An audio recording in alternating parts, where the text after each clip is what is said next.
Hello everybody, this is Ryan with the Farm to Table Direct Show, and I'm out here with Justin Scott from Sweet Stingers Honey and Apiary. I got that right this time. All right. Here at the Okie Homestead Expo, and we're going to talk with Justin just a little bit about exactly what it is they do and kind of how they got started, and kind of get y'all some more information and hopefully some education on kind of what honey is, what the bees do, and kind of how that really affects everybody in homesteading and everybody in farming and just our food in general. So Justin, I'm going to spell your name. Kind of tell us a little bit about yourself and about Sweet Stingers and kind of what they are. Yes. So my name is Justin Scott. I'm the owner of Sweet Stingers. We started managing hives. So we basically manage hives for people that want hives around, but they don't want to be the beekeeper. And so we started doing this, the business side of Sweet Stingers, about 10 years ago. I've been in beekeeping, though, for about 32 years. I started about 9 years old is when my family thinks. We can narrow it down to. And my grandfather was a beekeeper, so I learned from him. And my grandfather kept bees for his garden. He was a big gardener. He needed pollination for fruits and vegetables and stuff. So he had a couple of hives in the backyard, and one day I was out there working his garden. I was probably picking okra. That's what I always did. And so I was doing that, and then my grandfather needed help making a split. He called me over, and at that time I'd never been in bees. I'd never seen bees really. And so I walk over there, and I'm standing 50 feet away, and I'm like, no, you want me to come over there? And he was like, yeah, come over here. And so back then you didn't tell your grandparents no, you know. So right. I walk in there and I get it, and he said, jump up in the truck, and I get in the truck and I turn around and there's a box of bees right here, and bees are flying everywhere, and I'm like extremely scared, nervous, but it's also fascinating at the same time. And so I go in there, I set the bees down, I do what he needs me to do. I'll go back to the garden, and at that point I was hooked into bees, and I wanted to learn. And so he taught me how to keep bees and stuff. So it really is a family. Yes, yeah. I'm a second generation. I'm teaching my kids right now. They're third generation if they stay with it. Well, that's awesome stuff right there.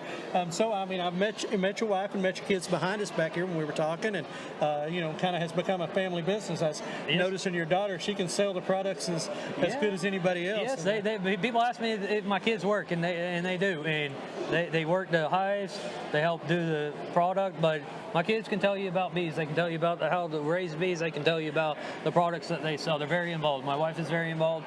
It is truly a family business. Well, that is right there. That's what it's all about, and that is awesome. Well, I said the word apiary in that title, and I know I had the same question that we're going to ask y'all guys, and that's, what exactly does that fancy word apiary mean? Yeah, so apiary is just a fancy word, like you say, for like a bee farm. It's where we keep our beehives at. So whether you have one or hundreds out there, it's just an apiary. Okay. I believe it comes over like England type thing and stuff, but it's just fancy way of saying bee farm, beekeeping. Okay. All right. Well, we learned something there, because that was a question I had.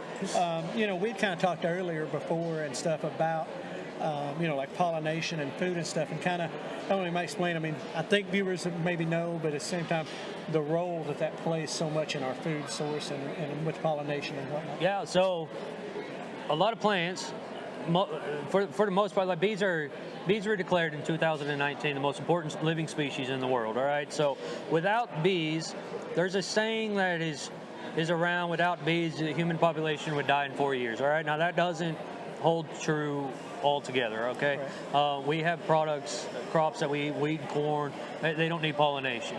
But our food would be very bland. It would be very boring and stuff. So we would lose a tremendous amount of fruits, vegetables, or crops, and it would affect, without pollination, it would affect entire ecosystems. So ecosystems, trees require pollination to produce seeds and grow the new seedlings and the new generations and stuff. And so we need pollinators to do that. And so our food supply we're already in shortage of food.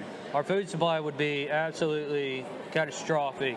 It would be mass die-off, but with the human population, it wouldn't go extinct, but it would be very critical, because that's how much pollination brings to our food and stuff. They are responsible for 1 in every 3 bites of food that we take is coming from pollination. Okay, well, yeah, that's definitely what we would call important Yes. in the food supply and in the food chain. And I know growing up, I remember my grandfather had a small hive that he kept, and it was I think that was the sole purpose was just to make sure the garden was populated. Yes.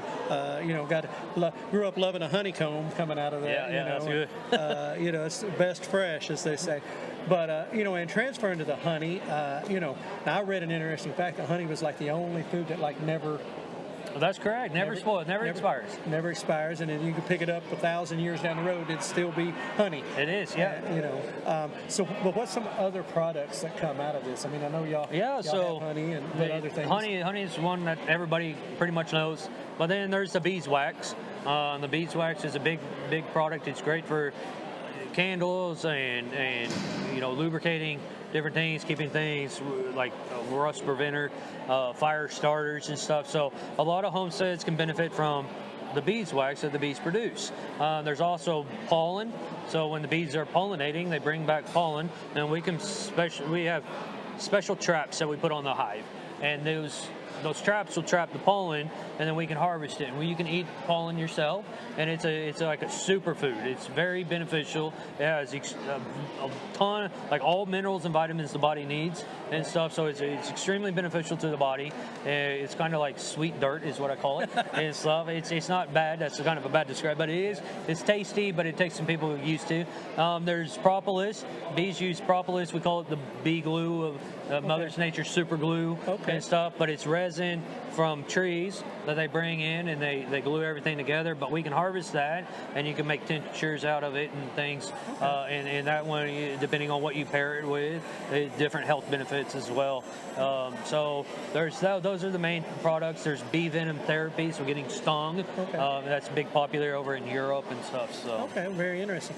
Now I know just kind of my own little bit of knowledge about bees that the benefit of a hive or the benefit of keeping them yourself is the local thing, and then consuming that honey then works with allergies and yes, stuff. it can. It can help with allergies depending on the allergy. So if you're allergic to dust or cats or something, it doesn't help on that aspect. But yeah, if the bees are working your area, they're bringing in the pollen from the plants that are making you sneeze, and that pollen in raw, unfiltered honey will be in the honey. So taking a tablespoon daily can help build up your allergies, immune to it and stuff like that. It also helps. Honey is antibacterial. The properties, there's a whole bunch of antioxidants in honey, and so it builds up your immune system just in general and stuff. And when you get a healthy immune system going, that also helps allergy problems from arising and stuff. So a lot of health benefits to it. Right. Well, there you go. I mean, that's not only does it taste good, it's good for you. Yes. And that's that's kind of an unusual combination anymore. Yeah, you don't find it. It's good and good, tastes good and good for you. But I know y'all work specifically with hives and stuff and management. Would y'all come out to somebody's place and tell them what they needed and set up, or is that something y'all do? So we do periodically. We'll do a consultation and stuff. We're big, and we're a little bit too big to break away and counsel at people's houses. We have a teaching yard set back up in Edmond, where we're from, and beekeepers can come there, and we'll hold classes out there for them, and we have a really popular class with kids, and we call it Kids with Bees and stuff, and kids come out there, and we get them in suits and go through hives. But if people want to learn, we've been bringing them to us now, because we're so spread out. We got to manage our hives and stuff, and it's really hard to break loose and 5-hour conversation to one person, and then here's another one. So we prefer them to come, but we will do consultations on properties depending on our schedule. Right, of course. Okay, well, that's great. So listen, if somebody's wanting to get started, a guy like myself that's never kept a bee in his life, and I want to put a hive together, what am I looking at having to do? Okay, so you'll need to find a beekeeper that's reputable, and you'll order bees from them, or you can catch a swarm We always suggest starting with 2 colonies, so you don't want 1, because if 1 is dwindling down, then you can borrow resources from this hive and boost it up. So you can compare the 2 Okay. and see how bees are building and stuff. So we always suggest a nuke. A nuke is a starter hive. So we take a full hive, and we take the queen out of that hive and 5 of her frames and brood and everything, and then we give it to you, and it's a starter, like a sourdough starter. Right. You need that to build the bread, and so you start with that and stuff, and then you get going. Learn a whole bunch. I always tell beekeepers, if you focus on queens, strong queens, good mated, if you focus on nutrition for the hives, and if you focus on mite control of some form, however, then you're ahead of the curve. You're gonna 90% of your beekeeping problems go away. So you get your equipment and 2 hives and your jacket and smoker and all your tools are gonna set you back around $1,000 to get started, and then from there on you can expand at the rate that you want to, or you can keep it just how you want to do. Okay. And so, All right. Well, that's a good piece of information on getting started, kind of what somebody's looking at having to do. And you brought up the equipment, the smoker and the jacket Yeah. and the hood and everything. A lot of people's holdup is they don't want to get stung. yes, Yeah. yeah, it's like gun shy. We always one of the best ways of learning, reading YouTube's videos, classes, and conferences and things of that nature. But one of the absolute best things to do is, I call it shadowing a beekeeper. We call it getting stung, and literally getting stung. You offer your time to a beekeeper. You go out there and you trade your time for their knowledge inside of hives, live working hives. So you physically get to see what bees are and stuff, and you're going to get a sting, Right. and then you're going to learn a lot from that, because when you get your first sting, you're going to know if it's for you. If you swell up and have some adverse reaction, then you don't want to waste a whole bunch of money and then be like, I'm allergic to them, I can't keep them. But Right. you're getting a hands-on knowledge, and that's the best thing outside of reading and learning and stuff. It's really hands-on. We really try to practice hands-on beekeeping with people. Well, that makes sense. I mean, I've been stung, so Yes. I know what it feels like. Yeah, it hurts. Nobody likes it. That's right. But but it's a reality in it. But I know a lot of people, they see movies or whatever, and they see the stuff. The bees are swarmed all over somebody. Yeah. And that's their fear. Yes, you know. it is, and it can happen. But I mean, like the guys with the bee beards and all that stuff. There's a pheromone that we put on, or we have a queen in our pocket, and those bees are attracted to there. There's It's a like trick. that doesn't happen in a while. Like we make that happen to us. So Well, yeah. Hollywood trick there. Yes, folks. yes. But that's okay. Well, that's awesome. Well, listen. So now you said you've been about 10 years. The business side, about 10 years. We were set to go commercial route. COVID hit, and we did a whole 180-degree turnaround from the pallets and semi trucks chasing flows to managing backyards and stuff. Okay. So we're a large scale backyard beekeeper, and that's what we do now. You're the second person that I've talked to today that something positive came out of COVID. Yeah, So, I mean, well, that's great. I mean, you can make bad situations good if you look. So, change direction a yes, little bit. it did, and we're happy. I enjoy doing the bees this way, and I think I enjoy doing the bees this way way more than if I would have been the commercial side. I get to do it with my kids, and it's just I enjoy seeing people succeed in bees. I enjoy keeping the bees, and it works in harmony. I mean, like. It's just helping people always will pay dividends, and that's what we do. We help people get bees that they need, the pollinators, and it helps us too. Well, that's something that of course, we absolutely talk about on the show is the willingness that most have to help others, Yes. or to see them get into it and get started. And so kind of like I know I've talked to everybody around here, and the number one piece of advice I've gotten for people is A, start small, but then B, just start. Yeah. And try it. Yes, yeah. Get your hands wet, try it out, and Right. I mean, like most people won't try. I've failed more times than most people will ever even try. Now I'm not scared of failure. You just learn from it and move on, and do what works and stuff. You got to get out there and do it. Okay, well, absolutely. Well, listen. So how can folks find you? Yeah, so we're on Instagram at Sweet Stingers. We're on Facebook at Sweet Stingers, and we're also at YouTube.